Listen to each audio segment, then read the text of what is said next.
What is masculinity? Your life or your situation or anything is the way it is, you've just given away your power. And she says, Anthony, that's why you're here. For probably an hour and a half of that, my body was literally like trembling. If you want to be in a serious relationship with a high-value woman, you need to make sure that you're that rock, so that when all that water is gushing in, you're not getting moved by the surrounding and what's happening in your environment. You're the same person. When you are centered on anything else, everything else in life changes. Having integrity, knowing that I'm going to make the right decision. I'm not perfect. I will make mistakes. And we're always doing. And so the ability to just stop and just be, sometimes with your thoughts, sometimes the goal is to like eliminate the thoughts. It's just, there's an unexplainable feeling. And for me, that connects me really deeply with God, with Source. Welcome to episode 23 of the Willpower Podcast. My guest today is Anthony Messina. Anthony is an entrepreneur and a men's coach here in Austin. Today, we talked about everything. We talked about believing in God, being still, being quiet with yourself, giving yourself time, and starting a company. This was one of those conversations where I really just felt like I was present and allowed it to go where it felt like going. I hope you enjoy.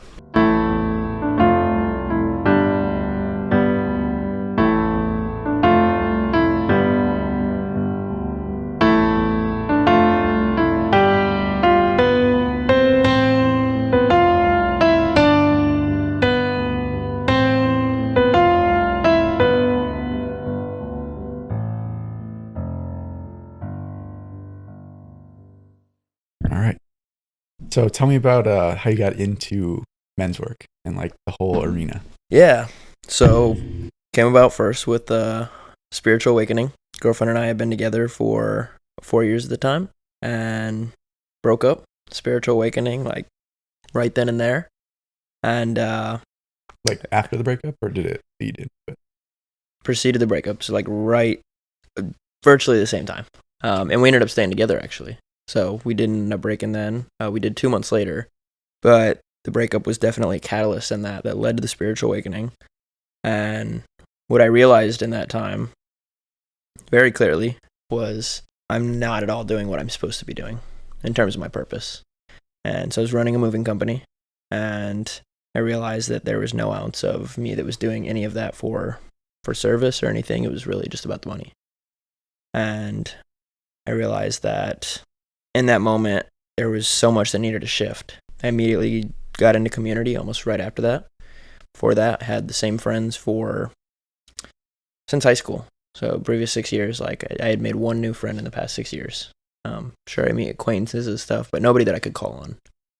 And doing the same thing for like the last several years. So I got into community, started meeting people, and Austin being a space where there's a lot of coaches and a lot of stuff around personal development and spirituality. Got really tapped in really quick and realized that I had an opportunity to help men avoid making some mistakes that I've made. So the practice has really evolved over time, but that was definitely the start of it. Yeah. So what was that awakening like? Like, can you put it into words? Yeah. So my girlfriend and I had almost broke up. We ended up staying together. I came back from like a 2-week trip and we had such deep conversation, really intimate time. We connected more than we ever had in the previous 4 years. Something had awakened. That evening, we did a psilocybin trip together. We're at my apartment, and we just had a really intimate evening, spent time together. And we are sitting in bed, and we're talking, and obviously very emotional, very open. And I'm kind of in this state where I'm crying to her and saying, like, you know, about stuff with my mom, stuff with her, the stuff that I've gone through. In that moment, I told her, I don't want any man to ever go through what I've gone through. And we're sitting there in these really intimate voices, very close, and all of a sudden this energy just shifts. And she looks me dead in the eyes, completely firm voice, like something took over her, and she says, Anthony, that's why you're here. And then she fell backwards on the bed, so that she didn't get hurt, like fell backward, like she fainted, and I'm like, Maya, is everything okay? And she says, that wasn't me. And my heart just dropped. Like, and it was in that moment I was like, okay, there's something. I took it as God. Since then, I've, heard about guides and different things. Whatever it was something non-physical. And it was in that moment that I was like, oh my gosh, that's what I'm supposed to be doing. I'm supposed to be helping men. And what I was doing was only helping myself. Cool. And how long ago was that? That was June of last year. Okay. So you got a direct, just like, this is what you're supposed to be doing. Threw me right in. Yeah. Yeah, there's no questioning, there's no moving around, and that I was like, okay, like I think there's a reason that it came so clear cut and loud, because I'm here to serve a big purpose. I'm here to be of big service, and there's a lot of opportunity. Cool. You want to talk about what that experience was? Like, because you said, you didn't want anyone else to go through this. What was that? Yeah. And how did you get through it? So in that moment, it was mostly in regard to the situation with her, like things kind of crumbling apart. We're also talking about stuff. This was when I really started to peel back the curtain on some of the childhood stuff, and we were talking that evening and how some of these things were apparent, these avoidance patterns. I grew up in a house with my mom and two sisters, saw my dad every other weekend, but he wasn't in the home. And amongst, avoidance of conflict, not knowing how to take feedback, all these different things, I was raised by a mom that honestly was scared of in a lot of capacities. Our relationships blossomed so much since all of this has started. But I just realized there was all of these things that were so deeply affecting our relationship, and I didn't want men to go through that. So immediately what I fell into was relationship coaching. Nothing really stuck. I put on our title, I hopped on Instagram and started making videos. So there's several months where I didn't have a client, but I'm wearing the hat and self-proclaimed coach. So that's where it started. Obviously, it's evolved a lot, and I tried out a bunch of different hats. I got a coach, but that's where it started. Yeah, because I've kind of gone through the same thing with you mentioned your relationship with your mom blossomed. And I've gone through similar things of trying to look back at relationships with family members and redefine them as an adult now. Mm-hmm. Because as a child, you don't really get the choice, right? You kind of are a lot of the times you're living in fear, or you are just going by the way things are. So what has been your experience with challenging, this is the way the relationship has been, but this is what I how I want it to be? I'm going to pinpoint an individual moment where everything changed. This happened probably about 3-4 months ago, right before I moved out, became nomadic. I was about to go sit with ayahuasca, and a lot of stuff had been coming up. I mean, it always is. And I knew that I needed to have this conversation with my mom. I knew that I just needed to sit down and just pour out everything, not asking her to change, not asking her to do anything, just for me to release my feelings, be seen. It's a very delicate thing to do, because you're essentially going back into that child version of you and expressing this stuff. And so depending on how that person receives it, they could imagine a knife. It's if you go there, that knife could just be deepened, and you could cause more trauma if that person is not receptive to it and you're in that vulnerable state. So it was a very delicate thing to do. She ended up coming over to my apartment, and she kind of knew. I was like, hey mom, you just want to come over and talk? Anytime I tried to hang out with her, we'd go to a movie, we'd go to dinner, we'd do something, and I was just like, can we talk? So she knew something was kind of coming. And she came over to my apartment, we sat on the couch, and we talked for 3 hours. It just took a radical sense of openness to share. And for probably an hour and a half of that, my body was literally trembling. And it was probably the hardest conscious thing I've ever done. And conscious in the sense of I chose to put myself in that situation. And I really just shared everything with her. I shared all the stuff that had come up in plant medicine experiences, repressed memories that come up, what I remembered, how I felt, all of this. And I also listened to her. And that was the first part of it, to seek to understand and then be understood. And so I was asking her questions about her childhood and what happened, and she's crying and she's sharing this stuff. And there were some things where she said, oh, I can't forgive you for this, and started to be somewhat on the attack. And I really just had to stay grounded in the sense of I'm not asking for any of that. I'm here to share.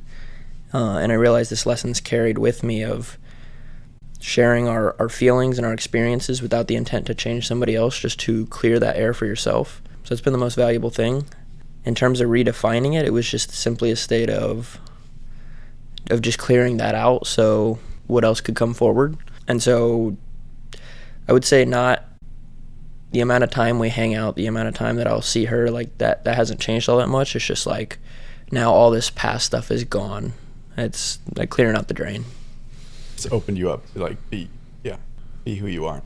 Yeah. Yeah, dude, I had a similar understanding of my mom recently. Like this time last year when she came to visit, where for the first time I got to actually like, I mean, she told, like, I had always heard stuff from her before, but I got to really hear it and like imagine what was it like for her having kids and like being a mom at that time and being in her relationship with my dad, like the whole thing. Because like as a child, again, like you see your parents a certain way. You don't see them as like, oh, this is just a person who has lived life up to this point and then had kids, like didn't know what they're doing. You see them in a different way than that. Like you see them as mom or as dad. And so that was like a really cool experience to understand her as a person, like person to person, which I think is a big opportunity that people have once you become an adult, is getting to know your parents differently than you did before. And did you guys have like was there a lot of childhood stuff there, or just felt like it could have been better? There is childhood stuff for me, for sure. Like, and it's not all just my parents. It's, friends, other events that happened. But yeah, I got to express my side too. And so I think that was good. That was a good opportunity. Especially, I've always been someone who's been much more reserved and like, I think I learned it through certain things, but yeah, being able to get that out, that felt good. Yeah. Okay, I want to talk about values, because I know this is like a big thing for you in terms of like your coaching and defining what your values are. So how do you come up with values? How do you help men come up with their values? Maybe what are your values? Yeah. So we all have values. Whether we define them or not, we have values. Values, principles, hand in hand. I wouldn't even honestly know how to differentiate. I think I use the word principles more. And at the root of us, we have an operating system, and it's been defined mostly by the outside world. And so there's a lot of practice of just sitting back and seeing like, what principles have I been operating on? What has been present for me? And really evaluating that, getting clear, oh, is this mine? Is this actually mine? Oh, no, this isn't mine. And like just picking and choosing and realizing, oh, this is aligned with me, this is not. And I think most men can agree on like what some central values and principles that good men should live by. And I think it's pretty central. Inside of the group program that I have, I couldn't tell you them all off the top of my head, but we have defined like 10 principles that we're like, we all agree these are like the foundations of what it means to be a good man. And again, I think most people are going to come to similarities in that, like honesty and with ourselves, with others, transparency, integrity, those all kind of wrap in together. Confidence, being a protector, being a provider. And a lot of these are also in regard to relation with the feminine, with the family, how you show up, kindness, being of service, these different things. I haven't brushed up on exactly what mine are in a while, so I'm just kind of listing some things off. But it's that inner compass that you make your decisions from. It is the foundation of like who you are as a person.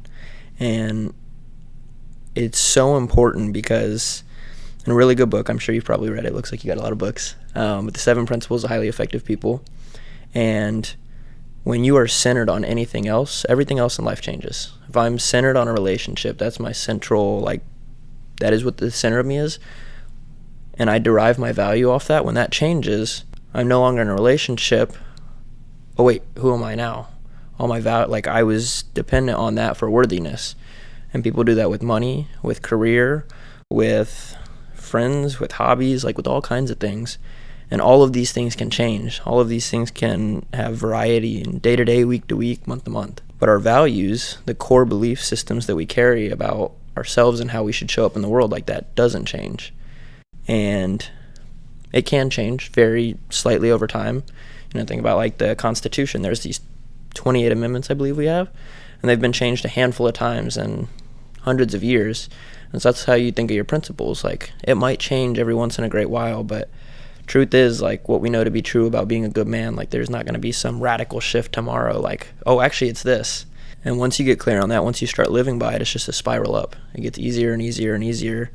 And once you live in that energy, then you're going to attract things that deserve that energy. Everything's energy. So having clearly defined values, principles, how you operate is the kind of funnel that you get to put life through. And so when you find yourself in a position, in a situation, how am I going to be here right now? And if you don't have those principles, you're just going to fall to whatever your emotion tells you. Our emotions are so powerful. They're super valuable. They're the body's intelligence, but they should not be dictating our decisions. And there's a beautiful example I heard, and it's like, imagine being like this pebble in the river. The river's coming along and just bounces all around, whatever. But if you're a big boulder and you have very firm principles, like the water's going to go around you, you're not going to move. If you want to be in a serious relationship with a high-value woman, you need to make sure that you're that rock, so that when all that water is gushing in, you're not getting moved by the surrounding and what's happening in your environment. You're the same person. Okay, how do you become that rock?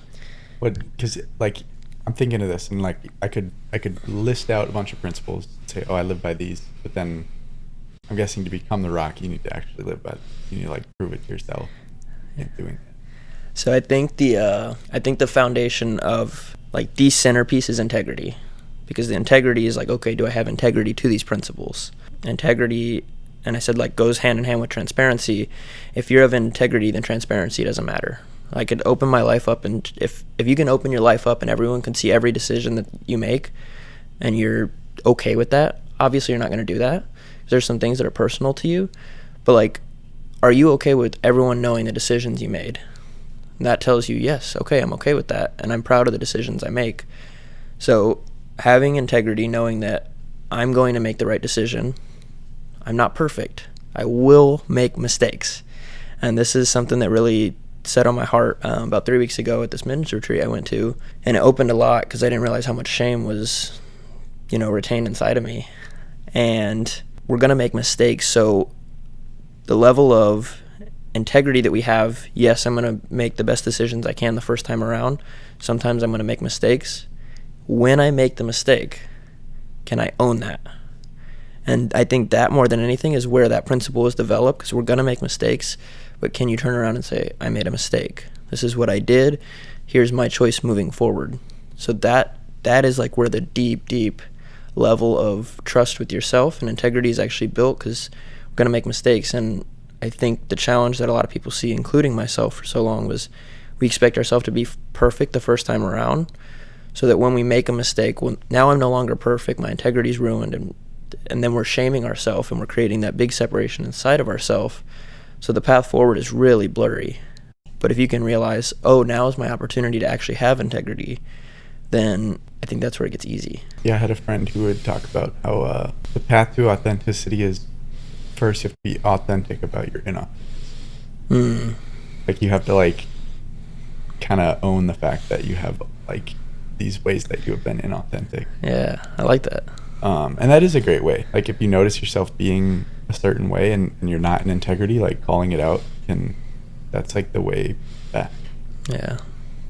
But yeah, I think having like close friends, having people you're around, having a men's group, something like that can really help to kind of like pull back the curtain a little bit, so that you're not making all these decisions in the dark. And like you're sharing more of your life, and you have people that are aware of what you're doing, and then you feel like there's more, it comes more naturally to be in integrity, because you have people looking in, and like, okay, I'm going to tell people what I do, so I'm not going to do this like stupid shit that's like a bad decision.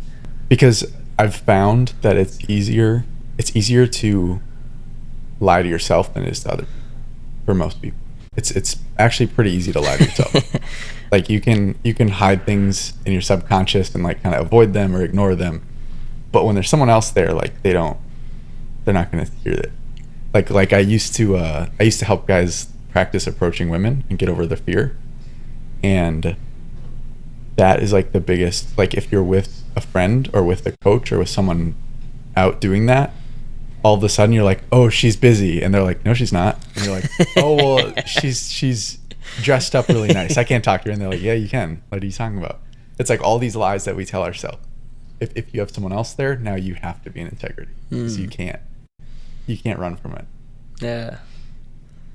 Yeah, I think that's incredible, that example in specific. And yeah, the big part of the foundation of my program and the one I've helped Ellie build is accountability. Mm-hmm. And no matter where you're at, if you look at like big successful executives and people who ran big businesses, they have some level of accountability either in the organization, outside of it. And I think with solopreneurs, a lot of us, we do it all on our own and we're not hiring people in, so like it seems like there's nowhere to have that accountability, which is part of what I've curated, because I saw that same thing when I look back at the moving company I built for 6 years. I'm like, wow, if I had like actual accountability inside of this, like we would have been so much further ahead. And just having someone you check in with a couple times a day and you're like, hey, this is what I'm going to do today. At the end of the day, oh yeah, somehow these were my priorities. I had these 3 priorities I set, which is what we do. At the end of the day, it's like, man, I didn't get to any of these. And you see that theme coming up and up and up, and there's an opportunity for other people to call you out, but you also need the people who will call you out. Because most people, their friends are, and I still see this, and I gotta tell the guys, like, you gotta be a little tougher, and it's out of love, because this person's already expressed they want this accountability, they want this thing they're going after. So just saying, no, it's okay, you'll have tomorrow. Like, yeah, it's I think that that's such a foundation for the masculine energy. And I think a lot of guys didn't have fathers who raised them with that type of energy that they can now receive it either. Right. Having like a firmness, like a structure that's like, you said that. Yeah. Not just a brush over. Oh, it's okay, man. You tried. What's your like work structure like? Like how do you stay accountable to yourself and with other people? So I don't have a firm structure. I think it's literally changing day to day. What I found myself in the recent is I'll have like 2 really heavy work days a week. On the rest of the days, it's kind of scattered throughout. It's been a little off the last couple of weeks as I've been more on this Nomad program. So I'm working on developing that and having the group, because I engage as a member, like just everything that I ask the guys to do, I'm doing the same exact thing there with them, checking in every day, and anyone can do this. We've just curated, so we brought the people together, but like setting priorities each day, like actually, and the best thing to do is do it before you go to bed at night. Set your priorities for the day, like what's going to move the needle. Cool, these are the 3 things I'm going to do tomorrow. And ideally you're doing those things first thing in the morning, and then cool, you have the rest of the day. So if you end up goofing off, if you end up like out of your flow state or whatever, you checked off 3 important things that are actually going to move the needle. So schedule-wise, I think I've been more task-oriented and been a little challenged in the recent, but it definitely serves me, I think, to be more task-oriented. And I love the ability to flow. I have been working on setting a schedule a week ahead, though. I have like blocks, like, okay, cool, I'm going to have like 8 3-hour blocks this week that I'm going to be working inside of these blocks, allowing the fluidity of that. So like, cool, if this needs to move, it's like it's still on here. It's already blocked on the calendar. So there's 2 3-hour blocks today. They need to be in here. And if I'm going to schedule anything else, like there still has to be room for these 2. Yeah, I like that. Weekly. I think I might try and because like this is kind of, for me, it's like on a day-to-day also. Yeah. Like certain days I'm like, okay, let me like block out this day. I'm feeling motivated and whatever. But then when I'm not motivated, like I should end up going through the day kind of bouncing around. Maybe I'll spend like focused time on something, but it's not as directed. And I like the idea of having like, okay, if I did this, this, and this, I know like that was a substantial step forward in the direction I want to be going, rather than like picking in the moment, okay, what would make sense right now. And it's kind of the same as like the emotional thing you were talking about of like, if you can decide ahead of time, then you bring emotions of the moment out of it. Like, dude, I kind of want to watch YouTube right now. I don't want to work on this. Or like, I want to work on this other thing because that's more fun, but it's not really in line with what I want to get done. So making the decision ahead of time is pretty helpful. Yeah, and a big trap that I think a lot of solopreneurs land into, I know for myself, either the non-needle movers, which the 7 Habits talks all about that, and then this sense of like unfulfillment at the end of every day because you didn't have a definition of what success looked like in your day. And if you're to end a day and just feel completely unfulfilled, like, oh, I didn't do anything, and you look back, you're like, I did do stuff. Maybe it wasn't, needle movers, but I did do stuff. But because you didn't have parameters for what success looked like for that day, it's like, it's the worst feeling when you end the day and you're like, what did I do today? I didn't actually move the needle. I didn't do anything. I checked some emails. I cleared this. I did that. So to actually have like a measure of what success looks like before you start the day it's pivotal. Yeah, that's the whole like busyness thing of like busyness is not value. Like that, just because you're busy doesn't mean you're actually producing anything of value. It's a pretty bad. Okay, how did you get into entrepreneurship? So you said you started a moving company. Yeah. What spurred that? Yeah, so really all my childhood my mom tells me a story, like I was in kindergarten, like trading tickets and stuff. Like there's always been this, like, I wouldn't say value creation, but a spike of entrepreneurship. High school, I selling fundraiser cards, sold them for my sister, sold them for my teacher. I ran out, I contacted the vendor. I was like, hey man, I'm doing this fundraiser. A really, gray area. And I'd go out for a couple hours every day after school, door to door, just selling those. And then I started recruiting other students, like my friends, to start helping me. So we'd have like a crew of like 5 guys going through a neighborhood, just door to door. We go to Whataburger counting the cash, like make like $1,000 in a day, split between us. And so it's always kind of been there. In college, I was ACC, and one day I saw my bank account go negative. I got this overdraft fee, and there's just like this drop. It was like, oh wait, I don't have money. I literally don't have this thing that I need to function in society. Next day, I posted an ad, or not even an ad, I just posted on Nextdoor. I was like, hey, anybody need help in their yard? So next day, somebody paid me like $15 an hour to go help. They referred me to someone. Then a couple months, I was like charging like $40 an hour. Did that through college.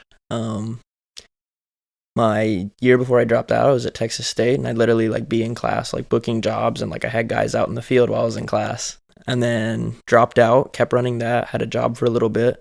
That fluked, but I still had the company.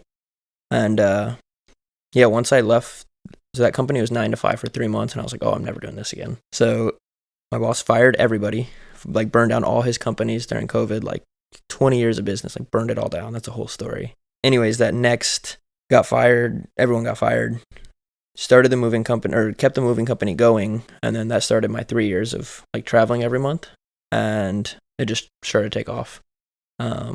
So I was literally just, I won't even say full-time, like we had the highest prices in town, we had the best ratings in town, and we would run with like 2 to 3 crews.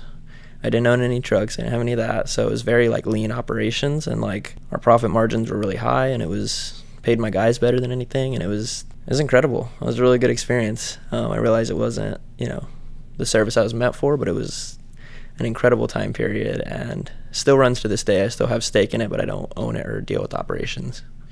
So did you just rent the trucks?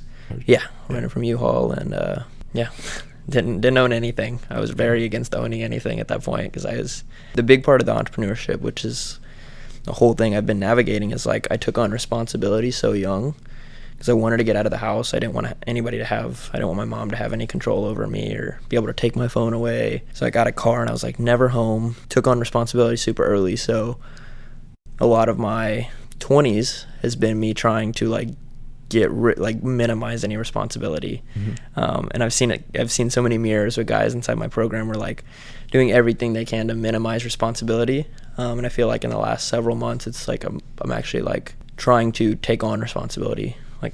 Starting the group, and like we have calls every Monday. It's probably like one of the hardest things I've ever done, because I was like, you mean every Monday? Yeah, so I was, bottom line, like avoiding all responsibility as much as possible. Yeah, I know that feeling. Just wanting, like, I just don't want to have to worry about anything. Because there is like too much responsibility. Like you can't take on everything. There is, like, you have to know your limit. But I think to a certain extent, taking on responsibility is good. Yeah, and the association between that, this is something my coach helped me with a lot when we started working together, and it's like the connection between responsibility and freedom, like rewriting that script. It was like, okay, the more freedom I have, or the more responsibility I have, the less freedom I have. And a book called Buy Back Your Time by Dan Martell, have you read it? Mm-hmm. Really good book. He's talking about, he went on this trip, and there's this guy who's making like $3 million a year, on the phone the entire trip, like stressed as hell, like not enjoying the ski trip. Russell Brunson was also on that trip. Guy owns 398 companies, 70,000 employees, didn't have a care in the world. And not that that's easy, he did a lot to get there, but like once you develop the system so that you're not actually, like he has so much responsibility, but he's built a system where it's like that responsibility has allowed him so much freedom, like more than most. So like rewriting the script for what freedom and responsibilities connection actually looks like. Yeah, because responsibility doesn't have to be a time obligation. Yeah. Like that story. Like it can just be that you are responsible for something. Yeah. And then you set up the system that takes care of it. But you are still overall responsible for it. Yeah. Yeah, that's a cool reframe of that. Okay, let's talk about masculinity. Like what is that to you? What is masculinity? I think so much of that really falls back to the principles of what it means to be a man. The number one thing, and pretty much where my brand, Master My Power, came from, was our power is our responsibility. And I think it's the number one step of masculinity. It's what was reinstated at my retreat 3 weeks ago. It was my 4-month leadership program I went through. It's like everything that they talked about. And it's being 100% responsible for your reality. As soon as you blame somebody or you play victim, like with anything, power. There's your power. There's your power. As soon as you say someone else is the reason that your life or your situation or anything is the way it is, you've just given away your power. And so the number one thing and this can apply to men and women, but like I work with men, obviously, the biggest component of masculinity is the leadership of I am entirely responsible for everything I've created in my reality. At first you're like, oh no, look at this, I didn't do that, or I didn't do that. And then the next level is like looking outside of yourself with what you see in the world in a mirror for how you created that. And that one's still, for me, still digesting. We have the power to take on responsibility outside of ourselves. And if we want to raise a family, if we want to have kids, if we want to lead a company, if we want to have like any true influence and impact in the world, we have to own that. So biggest piece of masculinity is that. I think being of service, being loving, being some of the bigger ones, I would say, that where we see bigger gaps in our society. So there's the responsibility and the integrity, the ability to be firm, the ability to be assertive and very respectful in healthy ways. So, we hear the term toxic masculinity, and the things that people are often referring to aren't masculinity in the slightest. It's boy adults that are exerting these behaviors based on like childhood conditioning and programming and trauma, that they're putting that in the world. That's not masculinity. You look at masculinity, what are the healthy qualities of that? Or the leadership and the assertiveness and the respect and the ability to be firm and assertive is that's like such a big breakthrough for myself, and I've seen from many other men. Again, going back to father, like having a father figure in the house who gave that is often reflected in your ability to receive it. So a lot of guys can't receive feedback, they can't receive healthy criticism, they can't receive these types of things because they didn't have somebody to give that to them when they were young, and then in turn they're not also able to give that. And so I think that's one of the core pillars that I've really seen and have been adopting, is like the ability to be firm and intentional with someone, but understanding that it's coming from love. And even if this retreat I was at 3 weeks ago, so like I feel it in my body when it's coming up, and he's like, I was like 10 seconds late to something and I got hot seated, and he's like calling me out, and it was hard. And to be able, and I'm like so like in that moment very angry, embarrassed, humiliated, and realizing that's like that tough love, and the intention there is just to help me be a better man, nothing more. The intention is not embarrassment or anything, it's to help me be a better man. I definitely think that's a massive part of masculinity. Some of the other things we talked about being a protector, being a provider, being responsible. And yeah, I think the biggest thing is just being a leader. As male entrepreneurs, we carry the biggest role in society, the most influential. And second to that is, men. Like kids look up to us, younger people look to us, our friends look up to us in some capacity. Like men we lead the world, and that's how it is. And we get to shine in a light where are you being the man that you want to see more of in the world? Yeah, I've had definitely I struggle with the firmness. And I think when I hear it back, like when I am wrapped up in my head and in myself, then I see firmness as an attack on me, because I'm only seeing it from my like what's happening to me. I'm not seeing like, oh, what is their intention? Why are they doing this? So that definitely resonates with me. I can understand like that feeling of like, oh, they're trying to embarrass me, or they're not really looking at what is their intention behind this firmness or this boundary. And yeah, I think that another thing with firmness is like having integrity. Like those kind of go hand in hand. It's like you're willing to stand up for what your principles are, what your values are, and you're not going to compromise those. So if someone's late to something, you're not just going to brush it off and like, oh, that's fine. Because you know, like, oh, you can be better than this, and you want to show them that, or that's something in your principle or your integrity. So I think those go hand in hand. And I think the time is like one of the easiest things to identify too. I think I was talking about a friend with this yesterday, how like society's gotten so okay with like people being tardy and being late. Mm-hmm. And I was at my conferences last week, and I was talking to this guy, and I was asking him, he's an older gentleman, he said, yeah, like it used to not be like that. People just used to be on time. Like it wasn't, you said something, you're going to be there at that time. And now historically, not anymore, 3 to 5 minutes late. Mm-hmm. And there's like a deep-rooted scarcity there that I've realized, and I feel like it's resonated when I've shared that with other men. Like there's this scarcity where we have to extract as much value out of every minute possible, so we ultimately end up selling ourselves short and being late to things or not being on time, and then it's telling that thing that you're late to that it's not as important. I think it's also, honestly, I think it's like laziness, because I've had that in the past where I like just like do like a pseudo schedule in my head, like, oh, I have this much things to do and I have to go to that thing, so I can probably fit it all in. But then when I actually time it out and I'm like, okay, this thing takes this long, this takes that long, I gotta brush my teeth, that takes this long, and then I gotta drive and that takes this long, but I gotta walk to the car, then I'm like perfectly on time. So it's like just being lazy and not like actually thinking about how long things take. But yeah, I like that idea of the scarcity. Like you're so afraid of wasting any minutes that like you end up a little bit behind, because you don't want to. It's better to be late than to be early, because then you're wasting that time. Yeah. Okay. Let's use that to go into sitting in silence, because that's something that I've had happen where I'm like, I want to go to this thing, but I might be a little early, and then I'm gonna waste the time. But then I'm like, oh, but I can just sit in silence. Like that's my opportunity to just be still.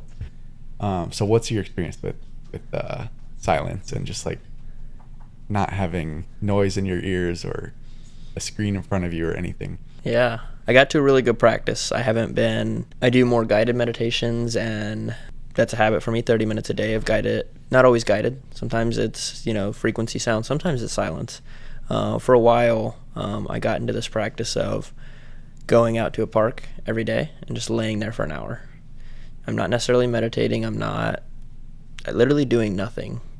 And it's like this like deep recharge to just be in complete and utter silence and no thoughts, no nothing.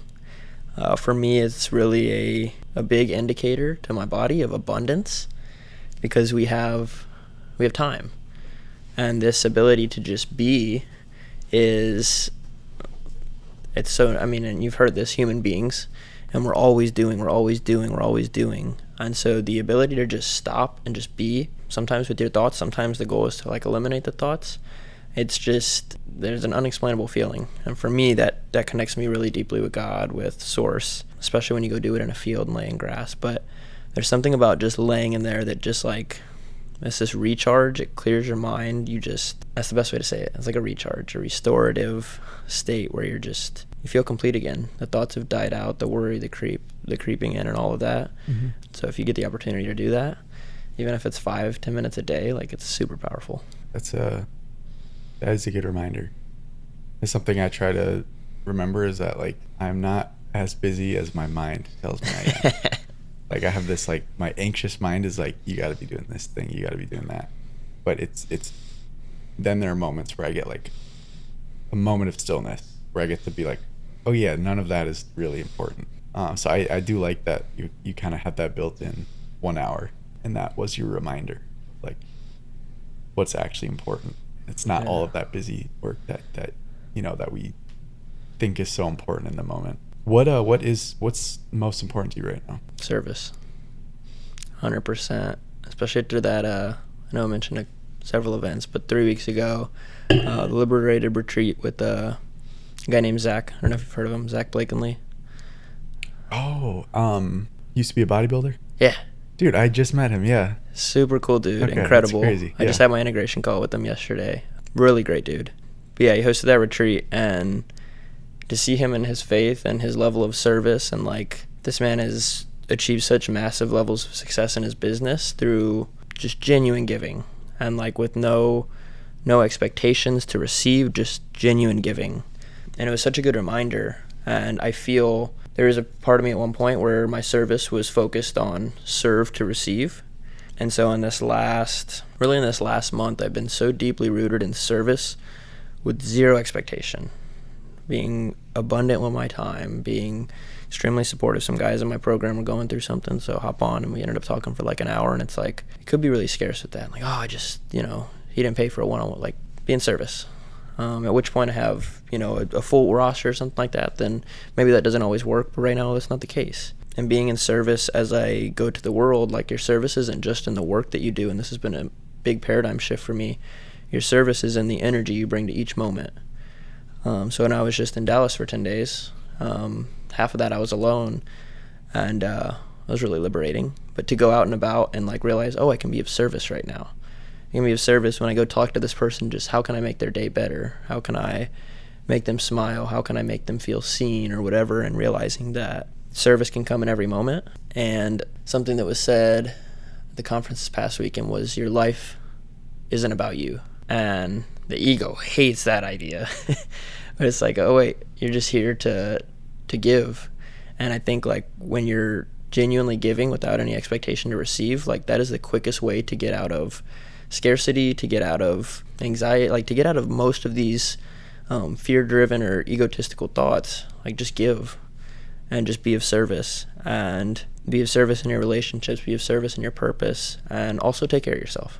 Like you can't service others if you're not well taken care of. And you've probably seen the examples like where they're trying to pour out of a half empty cup versus a full cup.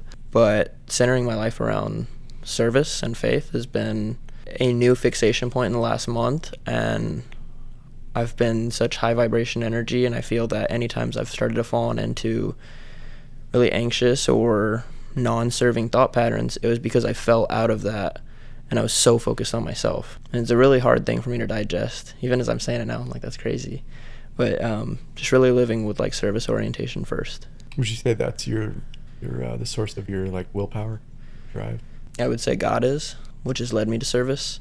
And this is something that's exponentially deepened in the last month as well. And it's like this leaning onto God as my source of strength, and the closure that comes from like, I don't have to have it all figured out. I don't have to have all the answers. I can make mistakes. I can basically allows for the imperfection and the lack of completeness. I'm able to lean on God, and that supports me. That gives me that willpower. That gives me that path forward, knowing that the faith that it's all happening just as it should, and I just get to follow that. It's a lot of willpower in that. Yeah, you kind of get to have trust and things happen, which is a very powerful thing, because like that saves you from the feeling of what you're doing is not working, which in terms of entrepreneurship is very prevalent. Like you mentioned, like going through this period where you had no clients, like you have to keep going if you want to ever get somewhere, right? And so you have to be able to do things that you're not sure if they're working, but you have to keep doing them. And so I could see where having that faith and like that trust could get you through those times where it doesn't feel like things are working, or you don't have proof that things are working. Yeah. And if people aren't leaning into faith, if they're not at that stage, it's not their thing, then the service always is. And I've, again, realizing as soon as it's about myself, it's so easy to stop. So easy to be comfortable. So easy to I'm good. I don't need more than this. And it's not about you acquiring more, but that desire to acquire more at one point would have led you further, whereas now the desire to serve others and have a deeper impact and, look to the world and be like, there's a lot of people I can help. And those moments where like, I'm going to snooze the alarm, or, oh, I don't want to do that. And even with the practices with myself.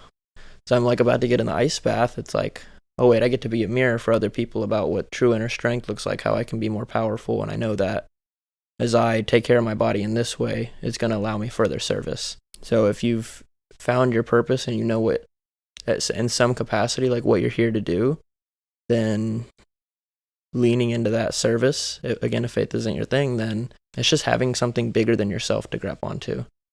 Because when we focus on ourselves, it's so easy to stop. Very true. It is. Yeah, it's easier to quit when it is just you in the picture. What has your relationship with the feminine been? Right. You talked a little bit about your mom and then a relationship. Curious if you have like an arc that you thought about. So again, sister, two moms, or two sisters and a mom, is how I grew up. I have always gotten along with women really well. So well, in fact, in high school, like I lived in the friend zone and it was hard. Like I'd constantly become best friends with a girl and then fall for them and then friend zone. And it happened time and time again, happened in college. It was really challenging. And throughout my 5-year relationship, because we had ended up getting back together, I didn't really have women friends. And since we broke up, I've made a lot of female friends. And I've had this opportunity to heal a lot of these wounds and to experience that, and having women feel safe with me, and that like my intentions are pure. I'm not trying to get with them, and if I was or like interested in them, just expressing that. So the level of transparency, integrity, women are also very in tune with energy, if they're really in tune with their feminine, that is. So it was so hard when I was in high school and college, because I'd fall for these women and I have that. And after the breakup, I haven't had a pressing desire rather, to find anybody else or anything. So it was just like, oh, I just want to be friends, and to just be friends and to be a safe space and be able to talk, have conversations, feel safe, be able to open up. And, the men get to lead. The masculine energy leads. And so if I'm able to be vulnerable and be open and allow them the same and to hold space for them to do the same, it's created a really beautiful opportunity. And I've made multiple friends that are women that can call on me, and they've asked me for advice on relationships or their dating or stuff like that. And, a very much brotherly energy, which many have said. And in the past, that would have triggered the hell out of me. But I appreciate it so much now. And the old version of me had a different mindset around it, and there was, deep scarcity. So even if that were to come up in someone that I was interested in, just knowing that all the rejection is just a redirection, and that anything that's not meant for me is just a distraction. So like I don't have to try and force or cling on to anything. Mm-hmm. Yeah, women can tell when you're interested. And so like you said, if you aren't gonna like just directly express it, they're gonna know anyway. So doing the roundabout way just doesn't work. Yeah. And that's something that I came to understand too, because that was like always my thing. I couldn't express myself to women unless I was drinking, basically. And then I could actually talk to the girls and like, be myself. But without alcohol, I was terrified. I didn't know how to do it. So that was a big hurdle for me too, was learning how to just like kind of come to terms with the fact that I was attracted to women. Like that's a weird thing that a lot of guys, like we almost suppress that with women. Like we pretend that we're not into them, even though that's just like a biological thing built into us. So coming to terms with that, accepting it, embracing it, and then being able to express it. And that was huge for me. That made a big difference. So, but yeah, I like that you're also able to go on the flip side and like go into relationships with women just on a friend basis, where that's all that you're looking for, because there's a ton you can learn from women. Yeah. A lot of ways that you can be of service to them, like you said. Yeah. And it's so interesting. I actually had a really deep conversation about this last night, and I don't know if the experience was the same for you, but like middle school and high school programming, where you're friends with someone and then you start to develop feelings for them. And when you look at it, you're like, isn't that flattering? Like, this person like thinks that of me, they're attracted to me, all this. In middle school, high school, you'd be like, oh, you like me now? Oh. And it's like, that's like the most flattering thing. And if there's, can you hold the fact that someone likes you and you guys can still just be friends? Like, it's actually a really flattering thing. And so my friend had asked me, and she said, what if one of these girls liked you? Because she's going through the same thing where she's friends with someone and she's worried like she's attracted to him and afraid to vocalize that, even though she knows she doesn't want to go there. It's like, but I have that feeling, afraid to acknowledge that because fear that it would end. I just feel that, like, isn't that flattering? Like, why would that make me want to end this just because you feel a certain way about me? I can't, my feelings are my feelings. If I'm vocal and transparent about it, it shouldn't be an issue. Yeah, I think it comes down to the firmness too, and the fear of like at least when I think of this, I'm like, you want to be nice to them, or you don't want to like make it, like, you don't want to have to fully reject them. So I think that's why people like push them away. It's like they want to avoid that. But yeah, as long as you can be transparent and clear with it. Yeah, I realized the other day, I had seen, just like when my friend had a crush on someone, and I would always hide it. I would never like be like, oh, I have a crush on that girl, because I had seen what would happen. Like, we would always make fun of that person, and like it was a huge thing. And so that was like the way I grew up, was like, you don't tell people when you like someone. Like, you keep that shit to yourself until you're like absolutely certain that they like you and something's gonna happen. Yeah. So yeah, that was my built-in thing. It was like, yeah, just like hiding that until the point where it's like for sure a thing. So. And it's funny because that's another thing we're talking about on the call of the day. Like, our fear, the quicker that we can hit that fear point, we're either delaying the inevitable, or we're completely missing out on this path that could have been the path or a path. So the faster that we can hit that fear wall, the sooner that we're going to get whatever lesson it is that's there for us. And so prolonging it's like, it's such a human thing, but it's like the silliest thing. Like, if I see a fear wall now, knowing what I know, like consciously I'm going to try and do whatever that is as fast as I can. I didn't end up going, but the other day I was going to go to like a karaoke show with like no one I knew, and I absolutely did not want to do it, but I saw it on Eventbrite and I was like, this might be really good for me. So just like hitting the fear wall as fast as you can. Yeah, that's a good attitude. I've tried to embrace the attitude of like you are the product of your experiences. Kind of that idea that you, like, going through difficult things is going to turn you into someone, and I believe it will turn me into someone better, because I will learn. I'll go through difficult things, maybe have like embarrassment or whatever happens, but I'm gonna grow in the process. So I try to push myself into difficult experiences and things like that.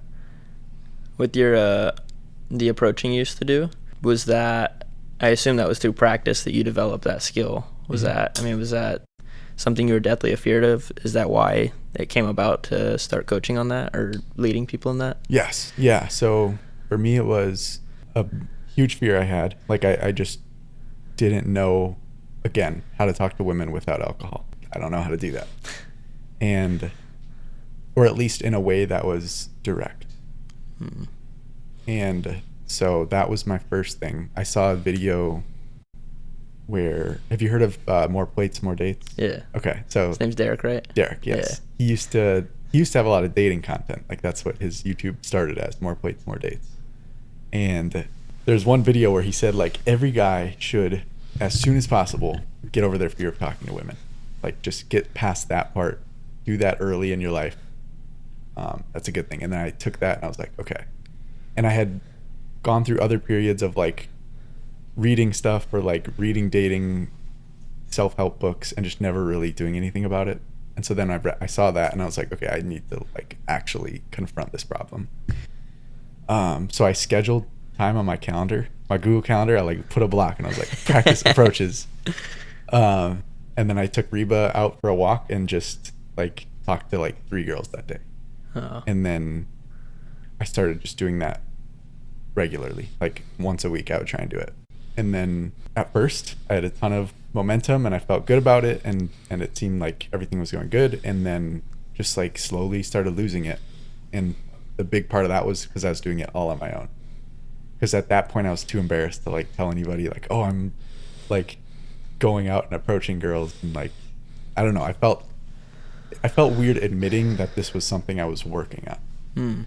Then I ended up going to a meetup group led by this dating coach, and he was super new to coaching, and we talked, and it was just me and him at this meetup. No one else showed up, and we talked for like an hour about all this stuff, and then I ended up hiring him as a dating coach. And again, that was the same thing where like, that is like the hardest step to take, is like accepting help in dating for men. Like that's horrifying. You're like, oh dude, I wanted help with dating. But that fucking like, that got me on my shit, and that got me super consistent with it, and just like facing the fear every day, getting rejected, and yeah, that was huge for me. So that was what did it for me. Oh. That was also the first time I'd ever like accepted help in that way, or done any type of like, I don't know the word for it, but like therapy talk type of stuff, where you actually look at yourself and look at your past and like, oh, this is how this led to this. I never did any of that. Wow. I was like I loved David Goggins. I was like super into that mentality. Yeah. So this was like a whole new experience, and again, very difficult for me to like go into and open up in that way. Yeah. But such a huge learning experience. That's a interesting way to find your way into the space. That's cool. Right. Yeah. Yeah, and then that made me just start doing more things and like meeting more people. That's like how I started going to like Comfort Zone, and yeah, that started a whole bunch of stuff with me. Heck yeah. What is something you are currently struggling with? Definitely the prioritization. I try, and I read a book and it talked about it's actually your priorities, it's not time management. So, but for those who are hear that and don't know, more time management / priorities. Yes, about my schedule, and yeah, just creating enough time where it's like, right now I'm building out my course, something I'm super excited about. It's always hard to like actually get sat down. As soon as I start creating, take off. That first part, like where you actually break that wall. And because this is something I got to be at home, or rather whatever place I'm at, as opposed to being out. And I love to go out and go work at a coffee shop, go work something, but I can't create my courses there. So I got to be at home working. And I don't like to be at home working. That's where I find like more, I don't even say, I guess, distractions. I don't even know what I end up distracting myself with, but time just seems to dissipate. So yeah, really, as I'm creating this course, because when I go out, if I go to a hotel, I will lock in. For me, that's just the most inspiring environment, like a nice hotel. It's like luxury, it's, travel oriented. So yeah, probably prioritization with the fact that I'm creating that course right now. Yeah, I've noticed that with, we get like so much of our behavior is dependent on our environment. And there's so many like cues that tell us like, oh, you should go eat. Oh, you should go to the bathroom. You should go do this thing. You shouldn't work right now. Like just being in an environment, there are so many things that build up. So I totally know what you're talking about. When you get a fresh slate, like my girlfriend got a new apartment, and I just worked there one day, and I was like, this is fucking awesome. Like, I just like was on it. One other thing. Have you read The War of Art, the book? So there's The War of Art and there's The Art of War. The Art of War. The Art of War is like a very old book. Is that the really popular one? I guess they're both popular. They're both, yes. But The Art of War is probably... I can't, honestly, bigger. It was so long ago, so yeah, I'm saying no. Okay. The War of Art is... I'd highly recommend it. It's about getting through resistance, like what you're talking about. Because it's the war of art. It's basically like the mental war of creating. I think, yeah, when you were just talking, that made me think of that. So okay. I'd definitely recommend that. Heck yeah. What does your dream life look like? And what is missing from it today? The dream life, it's been evolving recently. I'm actually not right now, but at some point very excited to raise kids. I feel like that is an ultimate testament to a man's character, his ability to raise like really, really good kids. So I'm excited about that one day. How many? Couldn't tell you. I'd probably guess 2 or 3. But yeah, traveling the world. I've already done a good amount of travels, but to be able to make it more sustainable and more more involved with my purpose. So public speaking, going out and, speaking in these different places, leading retreats, different things like that. So lots of travel, with a partner, eventually with kids, and having raising kids that way. I think that's the coolest thing, to raise kids, traveling around the world. It doesn't have to be full time, but probably 3 to 6 months of the year in Austin, the rest of the time, in different places, continuing to lead groups of men, helping facilitate personal transformation, brotherhood, and accountability. And honestly, just being in really deep service. And yeah, it's kind of, I don't know what's in store. And that's something that I've actually been leaning into, especially with Zach. He has, he's been creating such incredible stuff, and he's, something he mentioned, he's like, I'm taking the step before I even know where God's placed the next step. And I'm just like, I got to land on it. So just having the faith that I'm going to I don't know what my path looks like, taking it day by day. And I know part of my purpose, at least, is ultimately to empower men, to help them feel and realize their power, to stand in that. And right now that's working with young male entrepreneurs, in the way that I am. So continuing in service with that. Right now I still do my furniture assembly and stuff, but having all my working hours devoted to that, and lots of travels around the world, and being immersed in community wherever I'm at. A little vague, but that's what I feel. Awesome. All right, Anthony Messina, where can people find out more about you? Yeah, so Instagram, Master My Power. That's the best way.